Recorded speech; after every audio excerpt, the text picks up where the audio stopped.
Hey, how's it going, guys? Today we're going to do a quick unboxing video of some new IEMs that I got. This is going to be a bit different content from I usually do, but keyboard videos are still coming. I actually had a keyboard video scheduled to come out today, but some stuff happened where I couldn't edit it on time, and there's some stuff that I'm not happy about with regards to that video. But anyways, the IEMs, the earbuds that I got are the Moondrop SSRs, and so I'm an anime fan. A lot of keyboard people I know are also into anime to some extent, and yeah, these I got pretty recently, and I've been super excited to try these out because these are reference earbuds for about 50 Canadian bucks. So yeah, let's get into it. So anyways, let's get into the unboxing. I am working on getting a proper overhead cam setup, mainly for the keyboard builds, but that'll hopefully come sometime next month, but we'll see. So on the front of the box, you just see the artwork, the name of the earbuds, and their logo. And on the sides, you do just see their website if you do want to go on there and check out their other stuff. On the back, you do just have their details and a frequency response curve, just specifications kind of stuff, which is pretty nice to have. So let's get into the actual unboxing portion.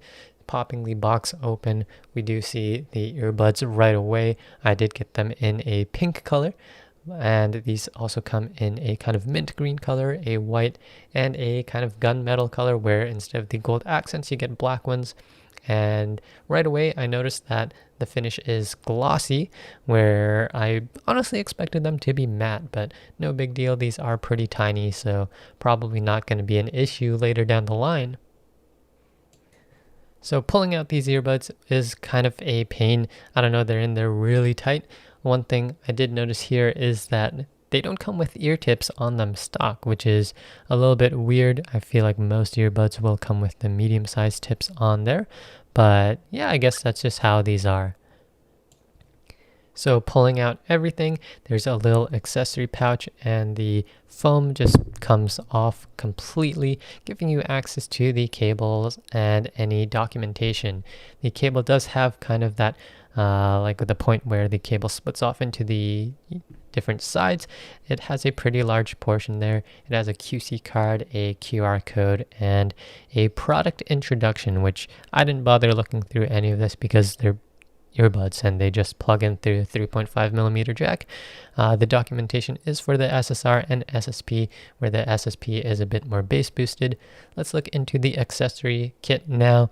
So popping that open, we do get a carrying pouch. Frankly, I'm not someone who uses those, but the earbud tips come in there.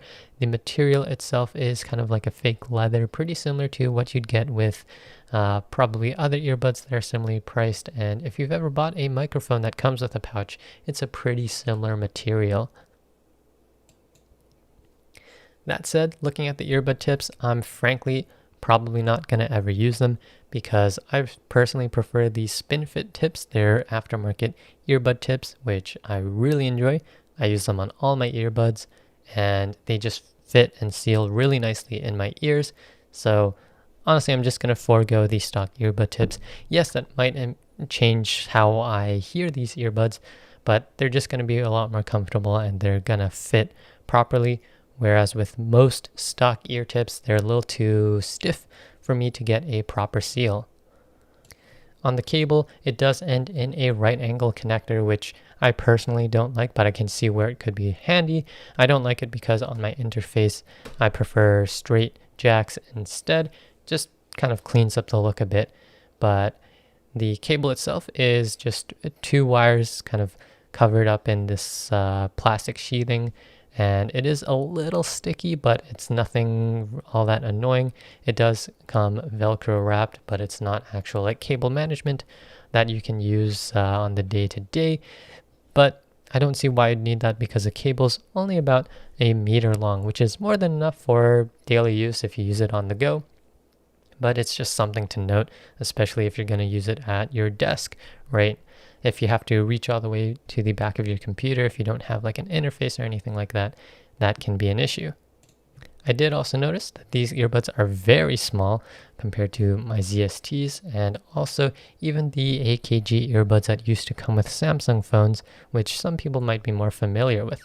And camera's not focusing here, but yeah, they're very small, so we'll see how that works. They are pretty lightweight as well, so I don't think it'll be an issue of comfort or anything, but yeah, we'll see.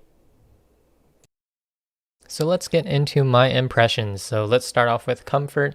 So comfort wise, these are pretty good because they are so small and they do kind of rest on this back part of my ear a little bit, kind of alleviating any weight, because the further an earbud sticks out, the more of that weight you're going to feel because of leverage and stuff, right? But yeah, these do stick out a bit, especially towards the bottom here. But that extra support makes these feel very comfortable over time. That said, though, I still think I personally prefer my ZSTs. So just popping my ZSTs in here, they fit like perfectly in my ear, which is something I really enjoy out of these.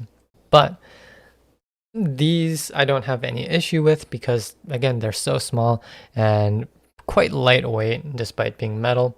And they do kind of lean against this part of my ear, which makes for an overall pretty comfortable experience. I did have these in for several hours last night and I didn't have any issues at all.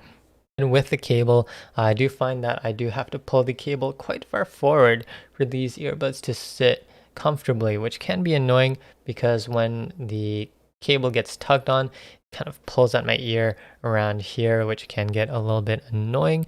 But I'm mainly using these at my desk, so I can't see that kind of motion happening too much. But if I'm on the go, I can see that potentially getting annoying.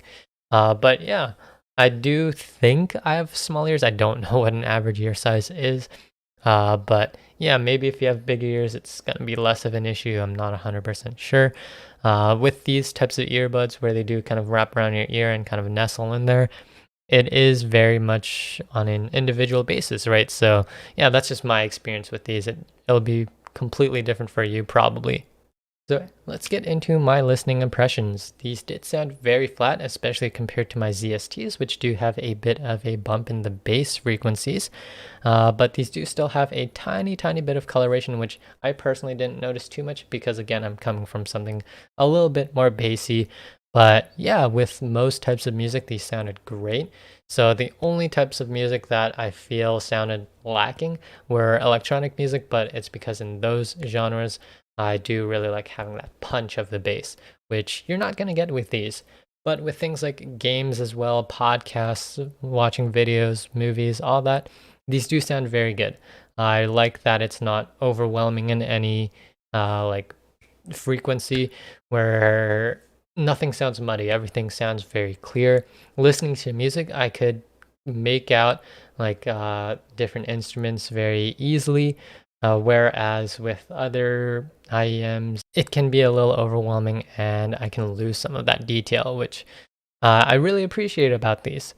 That said, though, these are very reference, right? So these are probably going to sit on my desk. They're probably not going to go out with me when I'm like out walking around because when I'm out and about, I do like having a bit more of a lively feel to my music, whereas these are, again, very neutral.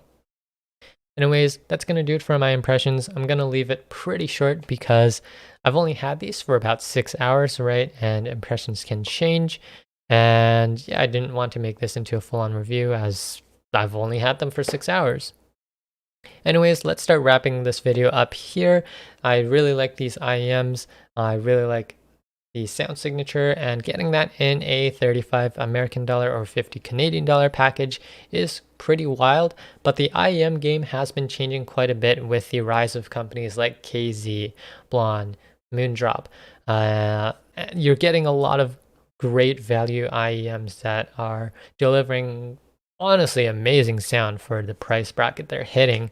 But yeah, that applies to these two, and I'm really excited to see what Moondrop releases in the future, as well as potentially try new Moondrop products, because these are one of their more affordable IEMs, right? And honestly, I think if this was just a little bit bigger and like filled out my ear properly, like the ZSTs, but had the same sound signature, I think that would be honestly my perfect go-to IEM, do everything IEM, and maybe a better cable as well. But yeah, that's going to do it for my impressions on the Moondrop SSR. If you do have any questions about anything that I mentioned in this video, just leave it in a comment below and I'll try to get back to you as soon as possible. That said, this was a kind of unique video, and I'm not an audio expert by any means or someone who delves into the nitty-gritty details of audio. So it might be better if you refer to something like Reddit, other reviews, or like actual reviews, arting, stuff like that, to get actual like full-on details, because I'm just going to tell you, hey, it's pretty flat, it sounds pretty good. That's really my extent of knowledge on these. But anyways, thanks for watching guys, and I'll catch you guys in the next one.